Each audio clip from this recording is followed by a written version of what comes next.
Welcome to the night shift.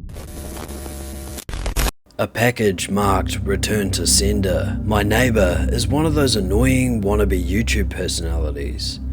Over the years, I've seen him cough out cinnamon, lay flat on the hood of his car as it slowly creeps down the driveway, and douse himself in lukewarm water, all the while screaming epic win, epic fail, or fuck, epic maintenance of the status quo for all I know. It can get tiring to watch him go about his shenanigans in pursuit of viral fame. So, when he knocked on my door the other day, told me he was going away for a few weeks, and asked that I get his mail, honestly, it was a relief. I can't explain the peace of mind I had knowing I didn't have to brace myself for any of his stupidity for a while. I was always afraid his stunts would wind up bleeding over into my life. Things were pretty normal for the first couple of days. He received a few bills, a bit of spam, and what I could only assume was a birthday card. Then one evening, I got home to find a cardboard box waiting on his front porch. In big red letters was written, "Return to sender." I'm no small fry, but I admit I had trouble lifting the box on my own. It was really freaking heavy. Lugging it across the road to my house was even harder, and I quickly realized there was no way I was going to drag it up the stairs and through my front door. I decided to leave his package in my garage. It wasn't like I kept my car in there. The garage door was a piece of shit that refused to open without a good thug and a whack. It was less trouble just leaving the car in the driveway than it was to fight with the garage door every morning and night. In hindsight, I should have set the package down while I struggled to open the tricky door, but you know how it is when you've got a good grip on something. No point setting it down if you don't have to. It was as I kicked the door for a third time that I lost my grip on the package and it fell to the ground. I heard a light crack inside. Shit, I cursed. I hope I hadn't broken anything important, but I figured I just wouldn't tell my neighbour about it and let him assume the break happened en route. Hands free, I finally managed to get the garage door unstuck, and boy did it screech in protest as I rolled it up and over me. I dragged the box the rest of the way, setting it in the corner for whenever my neighbour would come back to claim it. I'm not sure exactly how long it took for the smell to waft in the crack under the garage to house door, but it came in slow progression. It was a sickly sweet odour, similar to a skunk, and for the first few days after I smelled it, I genuinely assumed that's exactly what it was, roadkill that had left its mark on my house. It was only when I realised the scent was growing more intense instead of fading away that I went looking for a source.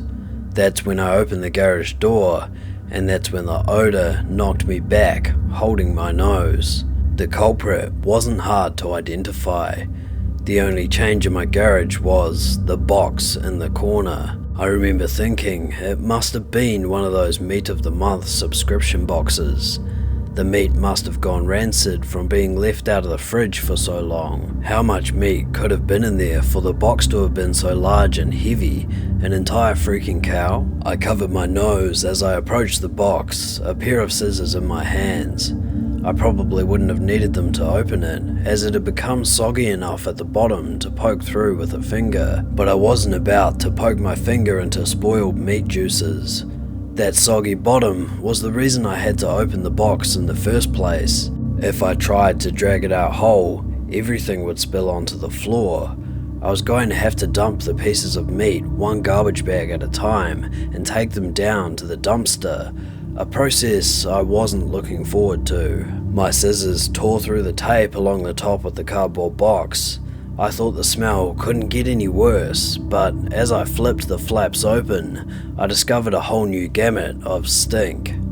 It was like opening a burning oven, but instead of a heat wave, I was met with waves of piss, sweat, shit, and putrefaction. It was so bad that I staggered back and had to force down the puke begging to guzzle out of me. I don't think I could have handled that scent mingling with the horrors coming out of the box. I'm not ashamed to admit, I ran out of the door for a breath of fresh air, but in the short time I'd spent in the garage, The smell had become so ingrained in the fabric of my clothes that it clung to me like a shadow. Nothing I tried could keep the smell out of my nostrils. Not air fresheners, not a face mask, not 3 showers and a change of clothes. Every second that box lay open in my garage was another second the smell was allowed a foothold into my home. I had to bite the bullet. I returned to the garage, the flaps of the box still open as though inviting me to look. I was prepared. A clothespin pinning my nostrils shut, a garbage bag in one hand, the strongest cleaner I could find in the other, and long rubber gloves to keep my skin from having to touch what was inside. But, as it turns out, I needed none of those things. I wouldn't have to touch or clean the contents of that box.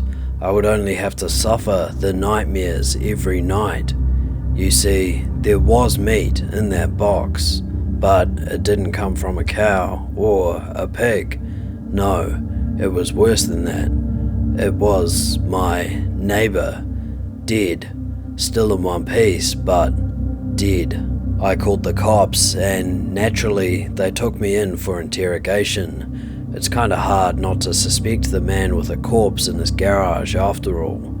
Thankfully, they soon realized that I wasn't involved. My DNA might have been all over that box.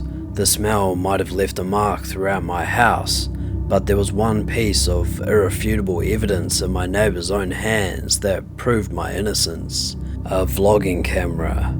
They showed me the footage only once. I'm not sure if they were allowed to, or if they felt so bad for me they figured it couldn't hurt. Either way, I saw it.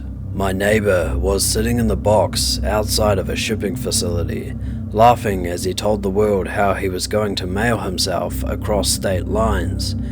He'd brought pee bottles, food, a pillow, and a few flashlights. His friend, a guy I'd seen at his place several times to help with his stunts, closed the lids and presumably dropped him off for shipment. Throughout the next couple of hours, or days, I'm honestly not sure, my neighbor recorded a few short clips about his progress. I think I'm in a truck now, I can feel it moving. Must be in a warehouse, pretty warm in here.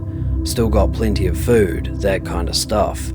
And then, on the last entry, the box toppled over. He broke his neck, and that was it. The camera recorded until either the memory card got too full or the battery died. There's one thing I didn't tell the police after they showed me the video. One thing I heard in the footage that will haunt me till the day I die, just after the tumble that broke his neck. I heard the familiar screeching sound of my garage door. This has been The Night Shift. If you enjoy this type of content, I post 2+ videos weekly. Hit subscribe, and I'll see you tomorrow night.